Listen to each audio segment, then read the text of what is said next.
Prague, 24 octobre 1912. Mademoiselle. Quelle nuit laborieuse et sans sommeil ai-je passée aujourd'hui. Ce n'est qu'à la fin, dans les 2 dernières heures, que je me suis retournée pour parvenir à un sommeil forcé, projeté, dans lequel les rêves ne sont de loin pas des rêves et le sommeil n'est vraiment pas du sommeil. Et voilà qu'à peine passé la porte cochère, je suis entrée en collision avec le fardeau d'un garçon boucher, dont je ressens encore le bois au-dessus de l'œil gauche. Il est certain qu'avec une telle préparation, je ne serai pas en meilleur état pour vaincre les difficultés que j'éprouve à vous écrire et qui, durant cette nuit, me sont passées par la tête sous des formes toujours nouvelles. Il ne s'agit pas, en l'occurrence, de mon incapacité à dire ce que je veux écrire. Ce sont vraiment des choses très simples, mais il y en a tellement que je n'arrive pas à les agencer dans le temps et l'espace. Parfois je voudrais, compte tenu de ce fait, et seulement durant la nuit, tout laisser tomber, ne plus rien écrire et sombrer dans l'indicible, plutôt que dans l'écriture. Vous me parlez de vos sorties théâtrales et cela m'intéresse beaucoup. Tout d'abord parce que vous vous trouvez à Berlin à la source des événements théâtraux. En deuxième lieu parce que vous choisissez très bien vos spectacles.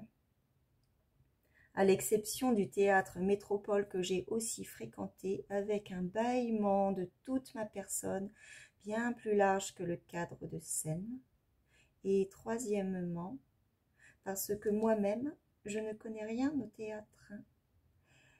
Mais à quoi me sert de prendre connaissance de vos sorties au théâtre si je ne sais pas tout ce qui a précédé et ce qui a suivi, si je ne sais pas comment vous étiez habillé, quel jour de la semaine on était, quel temps il faisait, si vous aviez soupé avant ou après le théâtre, quelle place vous aviez, de quelle humeur vous étiez et pourquoi, et ainsi de suite, aussi loin qu'on puisse penser. Mais bien sûr, il est impossible de m'écrire tout cela. Mais c'est justement parce que tout est impossible. L'anniversaire de Madame Sophie, pour écrire quelque chose de pur et de totalement communicable, n'est que le 18 mars. Et à ce propos, quand donc est le vôtre? Ce n'est pas seulement l'agitation qu'on connaît au bureau qui mène mon écriture çà et là, si bien que je vais maintenant vous demander quelque chose de tout différent. J'ai à peu près tout en mémoire de ce que vous avez dit ce soir-là à Prague, si tant est qu'on puisse faire confiance à de telles convictions. Il y a juste une chose qui n'est pas tout à fait claire pour moi et qui m'est apparue en lisant votre lettre et que vous pourriez me préciser. Lorsque nous sommes allés de l'appartement jusqu'à l'hôtel avec monsieur le directeur Brod, j'étais, pour dire la vérité, totalement troublée, perturbée, dissipée et ennuyée, sans pour autant, du moins à ma connaissance, penser que c'était la présence de monsieur le directeur qui en était la cause. Au contraire, j'étais plutôt relativement satisfait de me sentir seule et tranquille. C'est là qu'on a évoqué que vous ne venez que rarement dans la circulation vespérale du centre-ville, même lorsque vous allez au théâtre et que vous attirez alors l'attention de votre mère par une sorte d'applaudissement depuis la rue et qu'elle vous fait ouvrir la porte cochère. Est-ce que ce que je dis d'une façon un peu singulière est juste? Et y avait-il une exception pour la soirée au théâtre Métropole où vous avez emporté votre clé, juste à cause d'un retour particulièrement tardif? Ces questions sont-elles ridicules?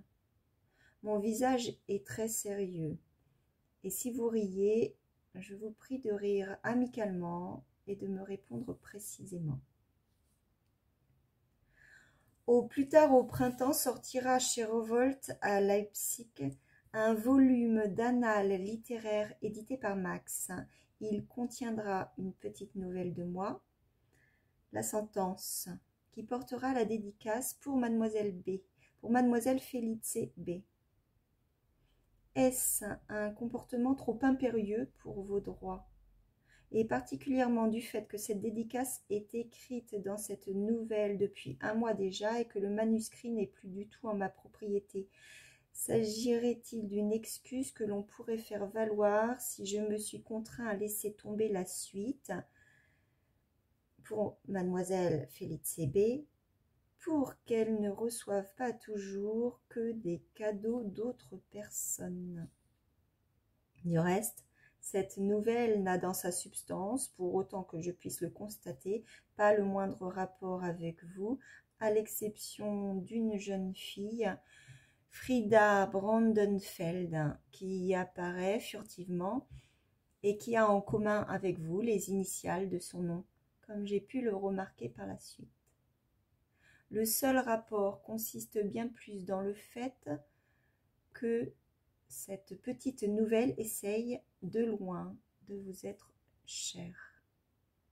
Et c'est aussi ce qu'exprime la dédicace.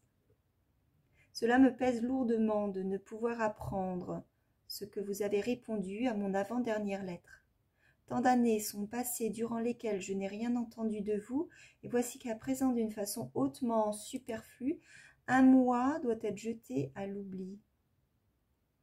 Je vais bien sûr me renseigner à la poste, mais il y a peu de chances que j'en apprenne davantage que ce dont vous vous souvenez de cette lettre. Pourriez-vous me le dire en 10 mots? Fin définitive pour aujourd'hui. Dès la page précédente, les troubles ont commencé, même dans cette pièce plus calme où je me suis cachée. Vous vous étonnez que je dispose au bureau d'autant de temps libre, c'est une exception obtenue de force.